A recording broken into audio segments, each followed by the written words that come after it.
Assalamualaikum warahmatullahi wabarakatuh. Selamat datang kembali di channel Om Bris Official. Untuk kisah kali ini masih ada sebuah cerita dari tulisannya Aulia Sari. Sebuah kisah yang berjudul Pesugihan Air Liur Pocong. Sebelum kita lanjut ke ceritanya, tekan dulu tombol like video ini dan jangan lupa tekan juga tombol subscribe channel ini. Nyalakan juga lonceng notifikasinya agar tidak ketinggalan cerita-cerita lainnya. Dan seperti apa untuk kisah kali ini? Langsung saja kita masuk ke ceritanya.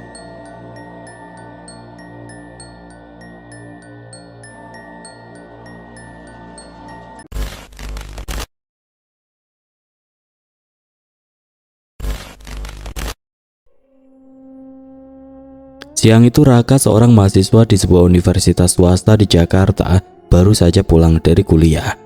Kakinya melangkah pelan di trotoar. Malam itu udara terasa begitu panas.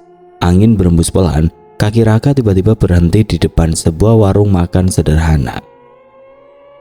"Warung mie ayam Pak Denny," ucap Raka pelan, matanya menatap ke arah pelang yang ada di atas warung. "Kayaknya enak nih buat ganjil perut setelah capek mikirin pelajaran." Raka segera masuk ke dalam warung. "Mas, mau pesan apa?" Suara lembut seorang perempuan memecah keheningan malam yang lembab itu. Raka menoleh. Di depannya berdiri seorang wanita parubaya dengan senyum ramah dan selemek lusuh bertuliskan warung mie ayam Denny Makmur. Wajahnya teduh, tapi ada sesuatu di matanya yang membuat Raka sedikit resah. Tatapan itu terlalu kosong.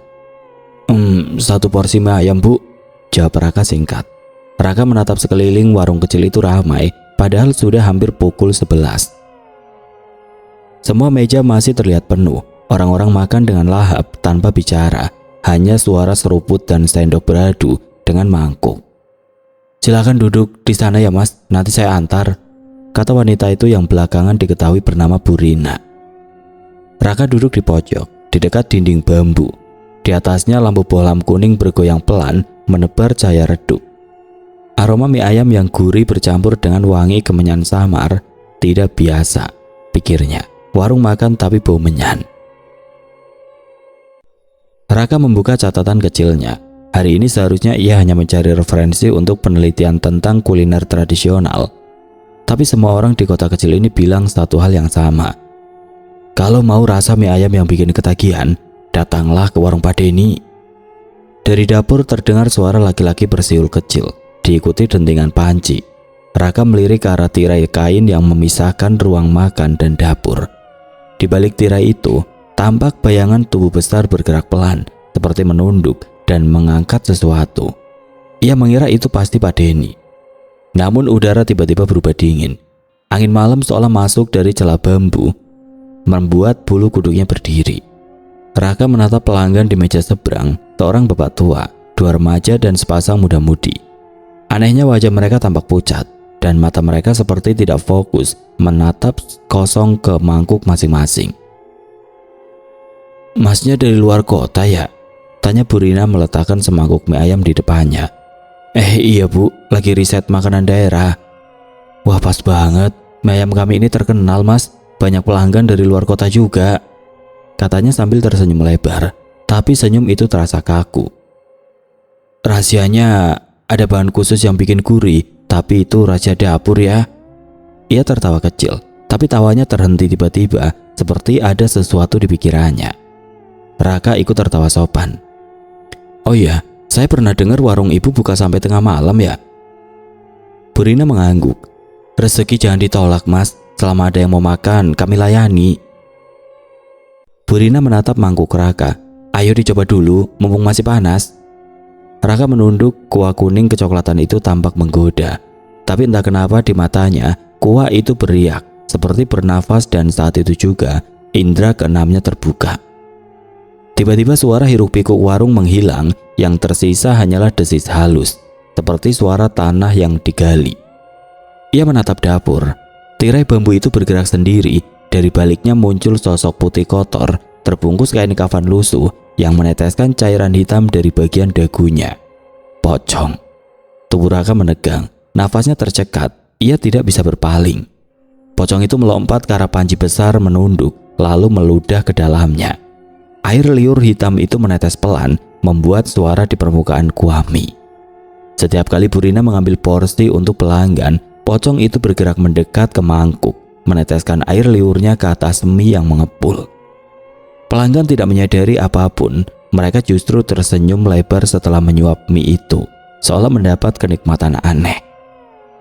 Raka menatap mangkuknya sendiri. Cairan hitam itu mulai muncul di permukaan kuahnya, aroma mie yang semula gurih berbuah busuk, seperti tanah basah dan darah mengering. Ia menelan ludah, tangannya gemetar. "Ayo Mas, dicoba, itu mie ayam paling laku di sini," kata Bu Rina dengan suara datar. Raka terdiam, pandangannya beralih ke mata Bu Rina. Ada bayangan putih di pupilnya, pocong itu berdiri tepat di belakangnya, menunduk, tersenyum tanpa wajah. "Maaf Bu," suara Raka parau. "Saya tiba-tiba gak enak badan, bisa bungkus saja ya?" Bu Rina mengernyit. "Loh kok gitu? Baru juga disajikan." "Maaf Bu, saya lupa janji dengan teman." Raka berdiri tapi lututnya lemas.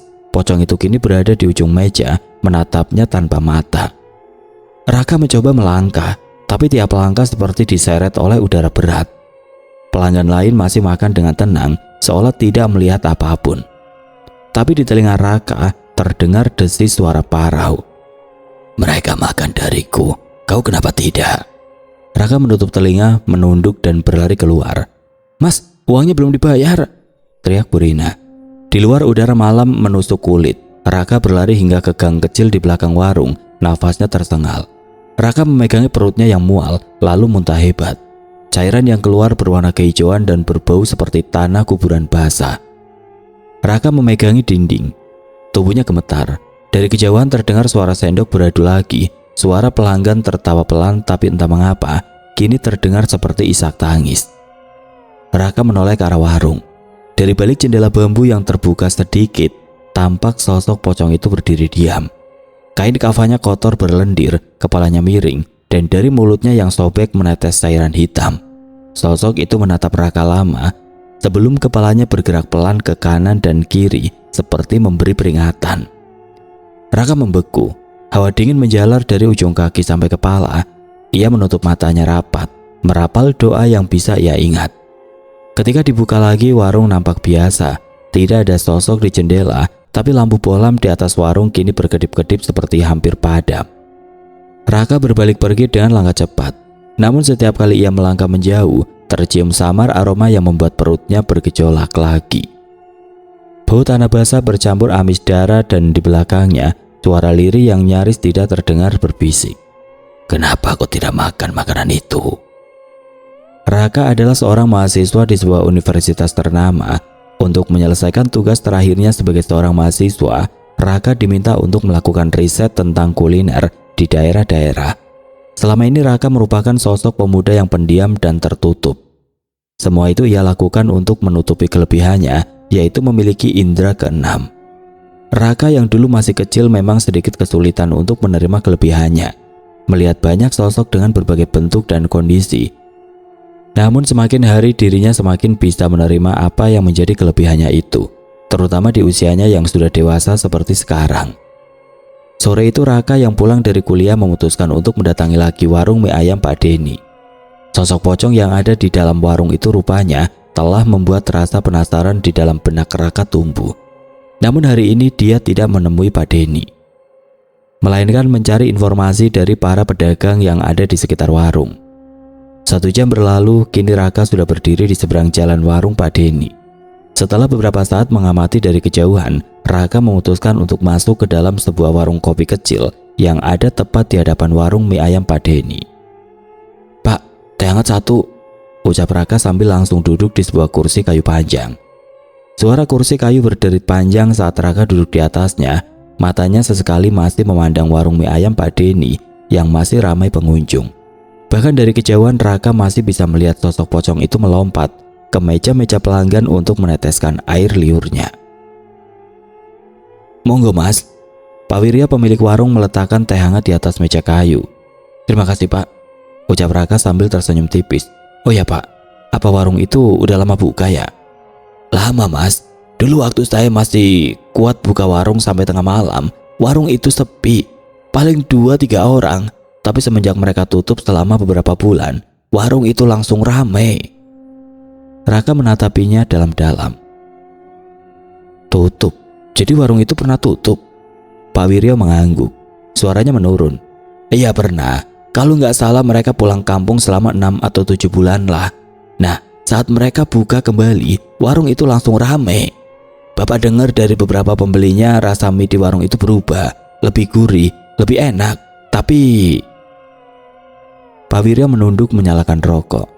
Sejak itu juga dari dapurnya kadang tercium bau busuk. Mereka bilang sih ada tikus mati. Cuma ya kita nggak mau nanya terlalu dalam. Takut dikira kepo. Ngomong-ngomong masnya nanya kayak gini kenapa ya? Kok detail banget kayak wartawan? Raka tersenyum kecil. Ia menunduk beberapa saat lalu kembali menatap wajah tua Pak Wiryo. Saya mahasiswa Pak. Saya riset tentang makanan yang lagi viral. Oh cocok itu. Warung mie ayam Pak Denny itu viral mas. Banyak orang yang datang ke sana bahkan rela ngantri berjam-jam cuma buat makan mie ayam. Pak Wiryo menjawab. Pria parubaya itu segera berjalan ke arah dapur. Sementara Raka langsung menoleh cepat ke arah warung Pak Denny. Viral dan rela mengantri. Sepertinya dugaanku benar. Malam itu setelah mendengar cerita dari Pak Wiryo, rasa penasaran Raka semakin memuncak. Sekitar pukul 11, Raka masih duduk di dalam warung Pak Wiryo. Dari kejauhan warung itu tampak masih buka, lampu kuningnya menyala, dan ada 2 pembeli yang baru keluar dengan bungkus di tangan.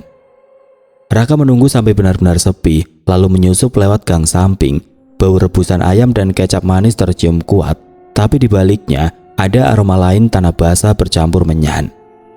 Raka mendekat ke dinding belakang warung yang terbuat dari anyaman bambu. Di antara celahnya, ia bisa mengintip langsung ke dapur. Pak Denny terlihat sedang menyalakan dupa di atas meja kecil. Wajahnya tegang, penuh keringat. Di hadapannya ada kendi tanah liat berwarna gelap, ditutup kain putih. Ia membuka tutup kendi itu perlahan, lalu menuang sedikit airnya ke dalam rebusan mie. Uapnya mengepul berwarna kehijauan. Aku yakin, semakin hari warungku pasti semakin ramai. Gumam Pak Denny lirih. Aku tidak perlu hidup miskin, tidak lagi harus berhutang kepada tetangga untuk makan. Raka menahan nafas. Kata-kata itu terdengar seperti mantra penawar dosa. Ia mengeluarkan ponselnya, mencoba merekam dari celah bambu. Namun baru beberapa detik layar ponselnya bergetar dan muncul gangguan suara berdesis. Di sela-sela desis itu terdengar lirih bisikan. Pergi. Raka menggigil, ia menatap ke dalam lagi. Uap dari rebusan mie tiba-tiba berputar pelan, membentuk kabut tipis. Dari kabut itu muncul bayangan tinggi terbungkus kain kafan. Sosok itu berdiri tepat di belakang Pak Denny, diam, tapi kepalanya terus bergoyang ke kiri dan kanan. Raka hampir berteriak, tapi menutup mulutnya rapat-rapat. Pocong itu menunduk, meludah ke dalam kendi, lalu mengangkat wajahnya menghadap langit-langit dapur, mengeluarkan suara parau seperti nafas orang sekarat. Raka merasakan tanah di bawah kakinya bergetar. Ia mundur perlahan, tapi menginjak ranting kering. Pak Denny menoleh cepat ke arah suara. Siapa di luar? Hei! Raka segera berjongkok menahan nafas. Dari balik dinding bambu ia bisa melihat wajah Pak Denny yang pucat. Matanya merah seperti kurang tidur. Pria itu berjalan ke arah pintu belakang, membuka sedikit dan menatap gelap malam. Kalau kau manusia, pergi. Kalau bukan, jangan ganggu aku malam ini. Suara Pak Denny bergetar, seperti berbicara bukan hanya pada Raka, tapi juga pada sesuatu yang lain. Beberapa detik kemudian pintu ditutup kembali. Pak Denny kembali ke rebusannya. Ia menunduk, lalu mulai meracik mangkuk baru sambil bergumam doa yang tidak jelas. Raka masih mengintip, tubuhnya menempel di dinding bambu. Saat itu ia melihat tetesan air dari kendi tanah itu menetes ke lantai tanah dapur. Tapi bukan air bening, warnanya merah gelap, kental dan berbau amis. Setiap tetes jatuh muncul asap tipis dan suara lirih seperti bisikan kesakitan. Raka menahan nafas, matanya menatap tajam ke kendi itu. Kini ia sadar ini bukan pesugihan biasa, bukan sekedar air gaib, melainkan campuran darah makhluk mati. Pocong itu bukan sekedar penunggu, Ia adalah bagian dari perjanjian dan setiap tetes air liurnya yang masuk ke mie menjadi jalan kesuksesan Pak Denny dan istrinya. Langkah kaki tiba-tiba terdengar dari dalam warung. Bu Rina muncul dari arah pintu depan, wajahnya sayu. "Mas, kamu belum tidur?" Pak Denny tersentak. "Belum, aku masih melakukan ritual seperti perintah Mbak Jambrong." "Tapi ini kan udah malam, Mas. Apa nggak bisa besok saja?" jawab Bu Rina dengan nada cemas. "Diam!" bentak Pak Denny tiba-tiba membuat istrinya mematung. "Kau mau warung kita besok sepi lagi? Kita hidup miskin." "Bukan begitu, Mas. Aku hanya..." "Udah, daripada kamu ganggu aku di sini, lebih baik kamu cuci mangkok atau bersih-bersih warung sana." Tanpa menjawab, Bu Rina segera berjalan meninggalkan suaminya. Raka menutup mulutnya, dadanya terasa sesak. Ia tidak menyangka beban sebesar itu disimpan keluarga sederhana seperti mereka. Raka perlahan mundur menjauh dari dinding bambu, namun baru beberapa langkah tanah di bawahnya mengeluarkan bunyi plop, seperti diinjak genangan cairan kental. Ia menunduk. Cairan merah gelap menetes dari celah papan warung ke tanah, membentuk genangan darah. Bau amisnya menusuk hidung, bercampur bau tanah makam yang pekat. Dari dalam genangan itu muncul gelembung kecil. Raka melangkah mundur cepat, wajahnya pucat. Ia berlari menjauh dari warung, menembus jalan gelap menuju tempat kosnya. Tapi sepanjang jalan, setiap langkah yang ia ambil, ada aroma tanah basah yang terus mengikuti, semakin kuat, semakin menusuk. Sejak malam itu Raka memutuskan untuk tidak lagi mendatangi warung Pak Denny. Namun setiap malam dorongan untuk membuat Pak Denny melakukan pesugihan semakin kuat. Sampai di suatu pagi Raka dengan tekad kuat memutuskan untuk menemui Pak Denny di warungnya. "Pak Denny." Suara Raka terdengar lantang di tengah hiruk-pikuk pelanggan pagi itu. Warung mie ayam yang biasanya ramai dengan senda gurau mendadak hening. Sendok berhenti di udara. Beberapa pembeli menoleh. Pak Denny yang sedang menuang kuah mendongak, wajahnya terkejut sekaligus tidak suka. "Mas, ini siapa ya? Kalau mau pesan sabar dulu, ini lagi rame." Raka menatapnya tajam. "Saya nggak kesini buat makan, Pak. Saya mau bicara tentang sesuatu yang Bapak lakukan selama ini." Seketika tangan Pak Denny berhenti bergerak. Bunyi panci yang mendidih terdengar lebih jelas, seperti ikut menegangkan suasana. Bu Rina yang sedang mengantarkan mangkuk ke meja pelanggan juga menatap heran. "Mas, jangan sembarangan ngomong di depan orang." Desis Pak Denny mencoba tersenyum tapi wajahnya pucat. "Gimana kalau kita bicara di belakang saja ya?" Raka tidak menjawab. Ia hanya mengangguk. Pak Denny memberi isyarat pada istrinya untuk melanjutkan pekerjaan, lalu menarik Raka ke ruang kecil di belakang warung. Begitu pintu ditutup, aroma kuah mie bercampur dupa langsung menusuk hidung. Ruangan itu gelap, hanya diterangi satu lampu redup di atas tungku. "Apa maksudmu, Mas?" tanya Pak Denny, suaranya rendah. "Jangan sembarangan nuduh orang. Saya ini cuma jual mie." Raka menatapnya tajam. "Jual mie atau jual sesuatu yang lain?" Raka mendekat, menatap wajah Pak Denny tanpa gentar. "Saya pernah lihat sendiri Bapak nyalain dupa, terus menuang air dari kendi tanah ke rebusan mie, dan di belakang Bapak..." Suaranya bergetar. "Ada sesuatu berdiri, Pak. Pocong." Pak Denny langsung menegang, matanya membulat, tangannya refleks meremas kain lap di pinggangnya. "Mas, jangan ngawur. Itu mungkin bayangan, atau kamu salah orang." Raka menepuk meja kayu keras-keras. "Saya nggak salah lihat. Saya punya rekamannya meskipun videonya rusak. Tapi saya dengar jelas ada suara itu yang meminta agar saya pergi malam itu."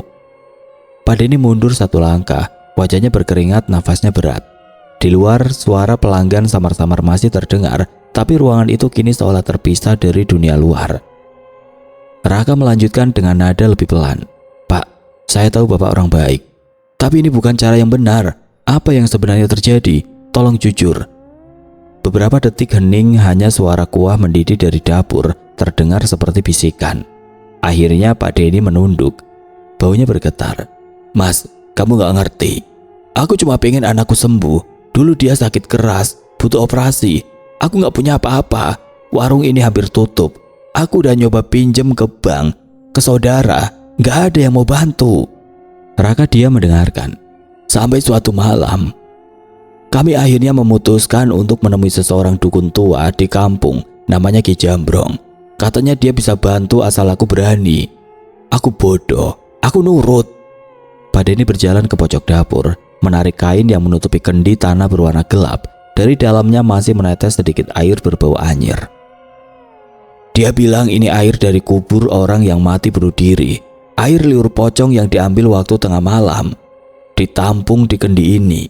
Katanya kalau setetes saja masuk ke gua, rezeki gak bakal berhenti. Raka menelan ludah, bulu kuduknya meremang. Dan ternyata berhasil. Tanya Raka pelan. Pak Denny mengangguk, matanya kosong. Besoknya warungku langsung ramai. Pelanggan datang tanpa henti. Aku kira cuma sugesti. Tapi tiap kali aku lupa netesin air dari kendi, pembeli sepi. Kalau aku netesin lagi, langsung ramai. Suara Pak Denny pecah. Aku pikir Tuhan kasih jalan lewat dia, tapi ternyata...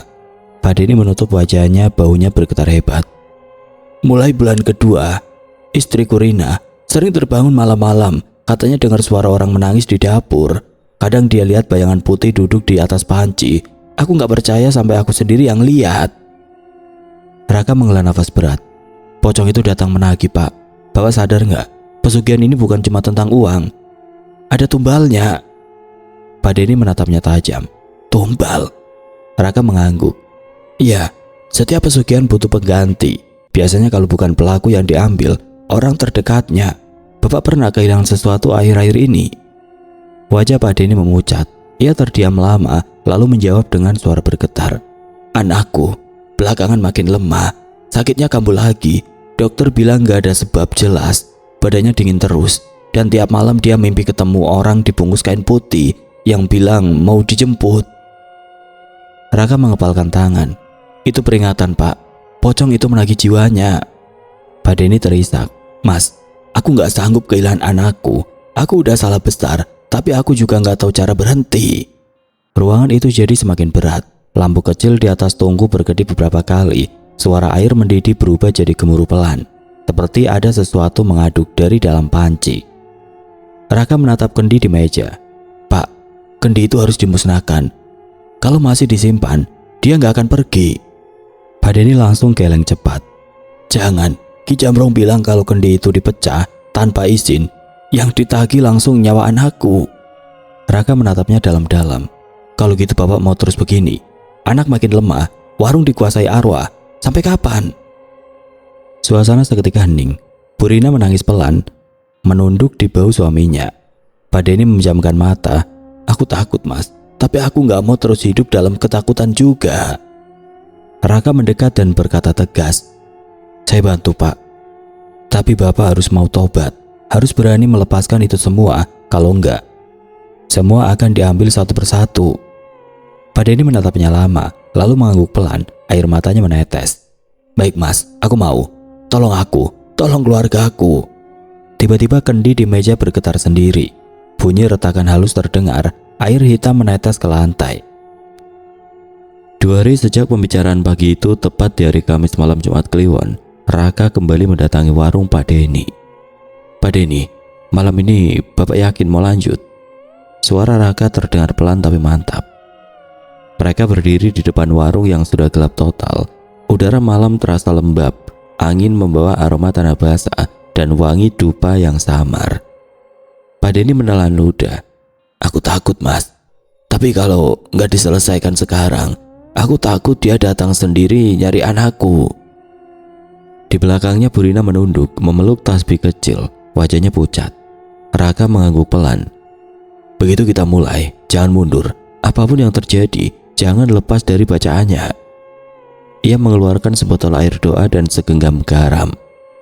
Mereka bertiga masuk ke dalam warung yang tampak suram. Semua meja kursi ditumpuk. Panci besar di dapur masih berdiri di tempatnya, tapi seolah-olah ada yang baru saja memakainya. Tutupnya bergerak pelan, seakan diaduk oleh tangan tidak terlihat. Padahal kita udah tutup dari sore, tapi kenapa pancinya bisa bunyi?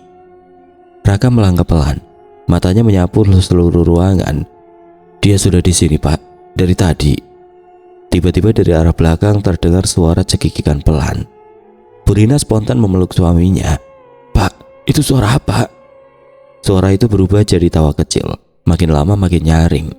Pak Denny mundur kaget. Astagfirullah, Rina. Tiba-tiba tubuh Rina bergetar hebat. Matanya melotot.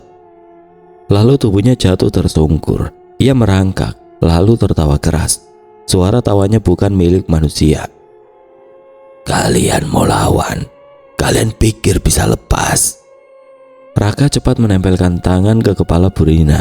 Bu, sadarlah, jangan biarkan dia masuk. Tapi Bu Rina menepis dengan ketakutan luar biasa, membuat Raka tersungkur. Denny, suara dari mulut istrinya berubah serak dan berat. Kau lupa pada janji di malam itu.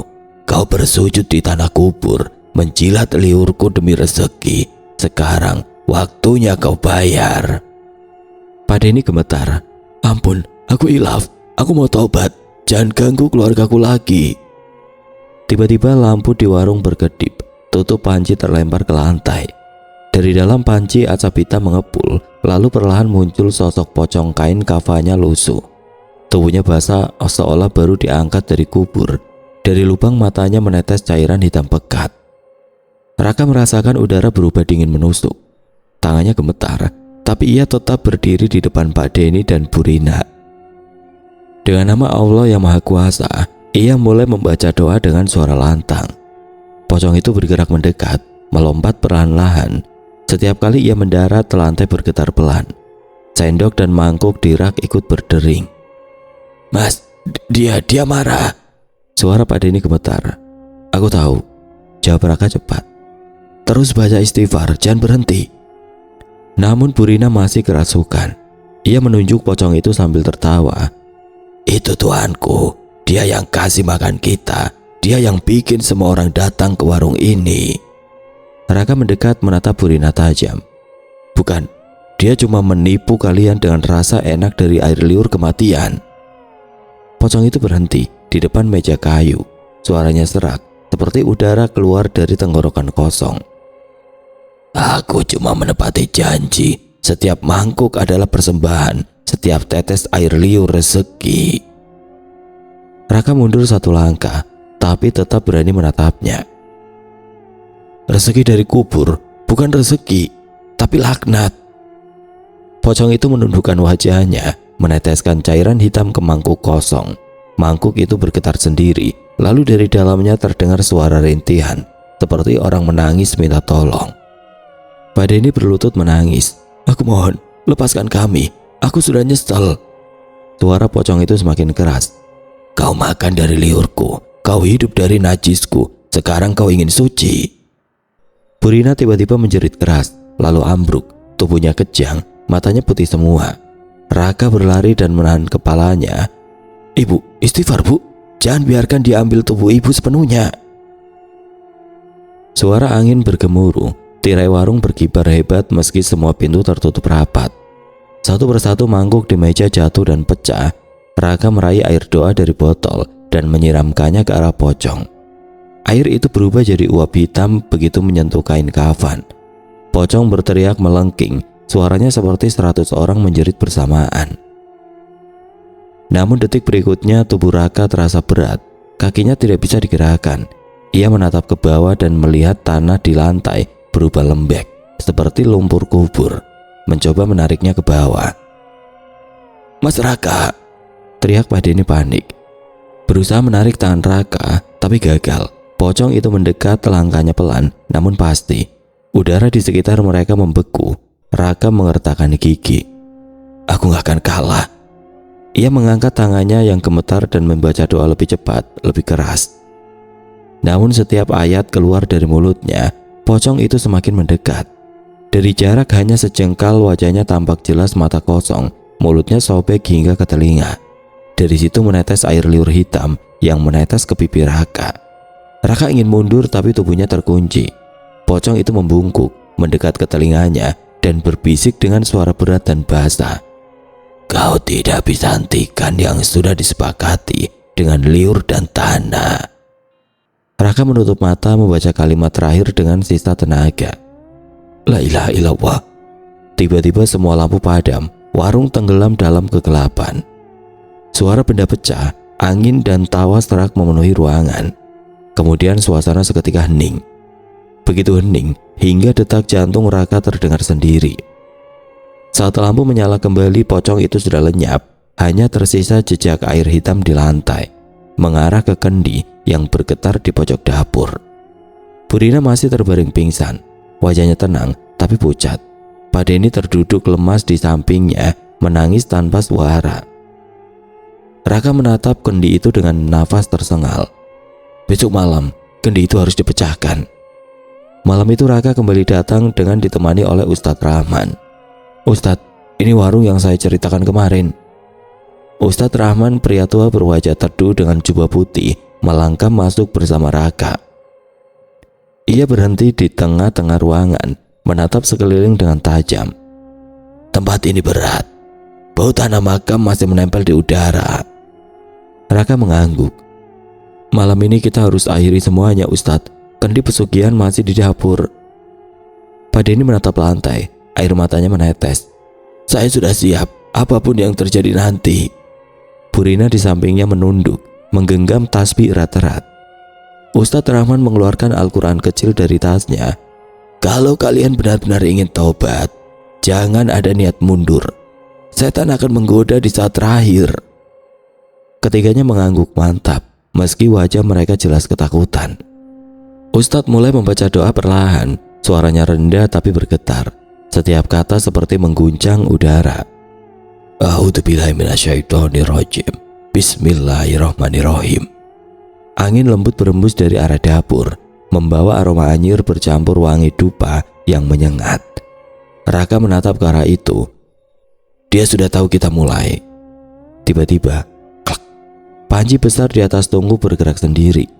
Tutupnya bergetar, lalu terhempas ke lantai. Kuami di dalamnya bergolak hebat, mengeluarkan bau busuk seperti bangkai. Purina menjerit. Astagfirullah, itu apaan, Pak? Diam, terus istighfar. Perintah Ustadz Rahman lantang, melanjutkan bacaan ayat kursi. Suaranya kini lebih keras, beradu dengan bunyi gemuruh dari dapur. Dari dalam asap hitam yang naik dari panci, muncul bayangan tinggi membentuk pocong itu. Kain kafannya basah, meneteskan cairan hitam dari seluruh tubuh. Suaranya menggeram dalam bahasa yang tidak dimengerti. Raka berdiri di depan Pak Denny dan Purina. Ustadz, dia keluar. Pocong itu menunduk. Lalu dari mulutnya menetes air liur pekat, jatuh ke lantai. Dan setiap tetesnya membuat Upin mengelupas. Ceritanya menggema, tinggi dan panjang, membuat telinga berdengung. Kalian mengingkari perjanjian. Pak Denny berlutut, menangis keras. Saya salah, saya bodoh, ampuni saya nggak mau lagi, saya mau tobat. Pocong itu menatapnya, matanya kosong tapi penuh amarah. Air liurku, darah kuburku sudah mengalir di mangkukmu. Kau dan keluargamu milikku. Raka menatap ke panci yang masih mendidih. Kuahnya kini hitam legam dan dari dalamnya keluar gelembung yang memunculkan bau daging busuk. Ustadz, kita harus cepat. Kalau air itu meluap, dia akan makin kuat. Ustadz Rahman mengangguk, membaca lebih keras. Setiap kali ayat terucap, pocong itu menjerit. Tubuhnya bergetar, tapi belum menghilang. Pak Denny menggenggam batu di tangan. Kendi itu di belakang panci, Mas Raka. Raka berusaha mencari kendi itu di belakang panci, tapi udara di sekitarnya makin berat. Setiap langkah seperti menapak di lumpur. Dari lantai muncul tangan-tangan hitam yang mencoba menariknya. Ustadz, lantainya hidup. Raka berteriak, melompat ke meja dapur. Dari ujung dinding terlihat kendi tanah berwarna gelap. Di permukaannya muncul wajah samar pocong itu, seperti memantul. Wajah itu menatap Raka dengan tatapan penuh kebencian. Kau pengganggu. Raka menggenggam batu dan berteriak. Pak Denny, sekarang. Pak Denny maju dengan langkah berat, wajahnya basah oleh air mata. Aku minta ampun. Aku janji tidak akan sentuh setan ini lagi. Pak Denny mengangkat batu tinggi-tinggi. Pocong menjerit panjang, tubuhnya mendadak melesat ke arah mereka. Udara berputar, semua lampu meledak bersamaan. Raka menutup mata menjerit. Allahu Akbar. Prak. Batu itu menghantam kendi. Kendi pecah dan dari dalamnya menyembur cairan hitam seperti darah panas, menetes ke seluruh ruangan. Pocong itu mengeluarkan suara melengking. Tubuhnya bergetar hebat. Dari kain kafannya keluar asap hitam pekat. Tubuhnya mulai mencair seperti lumpur yang kehilangan bentuk. Dari matanya menetes air hitam yang kini berubah merah darah. Ustadz Rahman terus membaca ayat. Suaranya nyaris menembus jeritan makhluk itu. Subhanallah, teruskan bacaanmu, Raka. Raka menutup telinganya dari suara keras, tapi tetap membaca meski suaranya parau. Angin berembus sangat kencang, dinding warung bergetar, jendela pecah, tirai berkibar hebat. Bau dupa dan bau bangkai bercampur menjadi satu. Burina menangis keras sambil berpegangan pada suaminya. Pak, lihat, dia meleleh. Pocong itu kini benar-benar mencair. Tubuhnya runtuh menjadi cairan hitam yang bergolak di lantai. Cairan itu menyerap ke arah panci, masuk ke dalam kuah mie. Tiba-tiba panci itu meledak kecil, dar, dan menyemburkan kuah hitam ke langit-langit. Percikan api muncul dari tungku yang terkena cairan itu. Dalam hitungan detik api menjalar ke kain, ke dinding kayu, ke meja. Api, keluar! Cepat keluar! Teriak Raka menarik Burina yang masih syok. Namun Pak Denny tetap berlutut di depan pecahan kendi, memegang batu yang tadi ia gunakan. Aku pantas dibakar, biar aku yang bayar. Raka menepuk bahunya keras. Tidak, Pak, ini bukan cara Allah menembus dosa. Ayo. Raka menarik Pak Denny dengan paksa. Mereka bertiga terseret keluar warung bersama Ustadz Rahman. Begitu mereka sampai di luar, suara ledakan kecil terdengar lagi. Api menjilat atap warung. Angin malam membawa bau tanah basah bercampur dupa kosong. Ustadz Rahman menatap kobaran api itu sambil bersikir. Sudah selesai, tapi bekasnya akan tetap ada. Makhluk itu sudah dihapus, tapi dosa manusia harus ditebus dengan tobat sejati. Pak Denny berlutut di tanah menangis terisak. Ya Allah, ampunilah aku tamak, aku kufur, aku berdosa besar.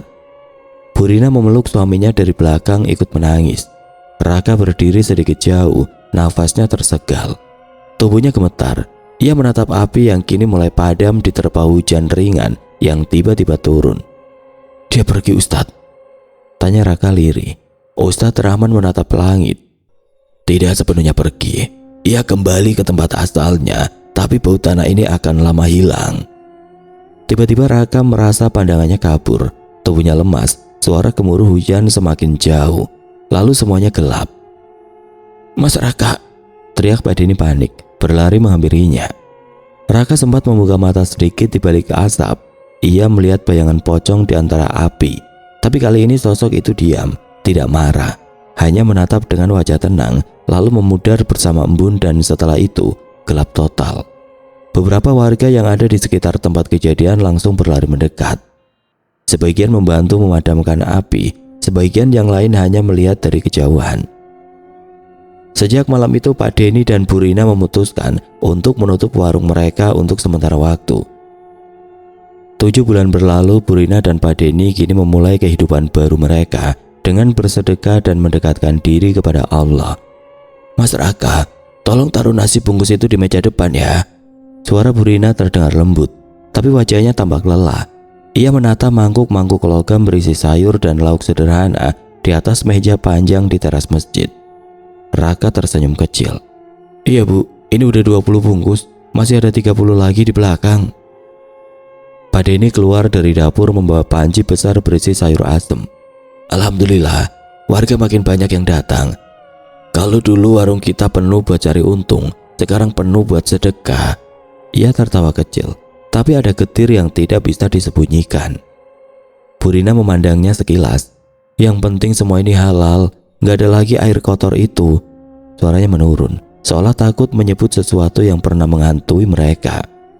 Raka berhenti sejenak, menatap halaman masjid yang ramai oleh warga. Anak-anak kecil berlarian, ibu-ibu tertawa sambil membawa nasi bungkus. Semua tampak damai, tapi entah kenapa udara di sekitar warung masih menyisakan hawa dingin yang menusuk.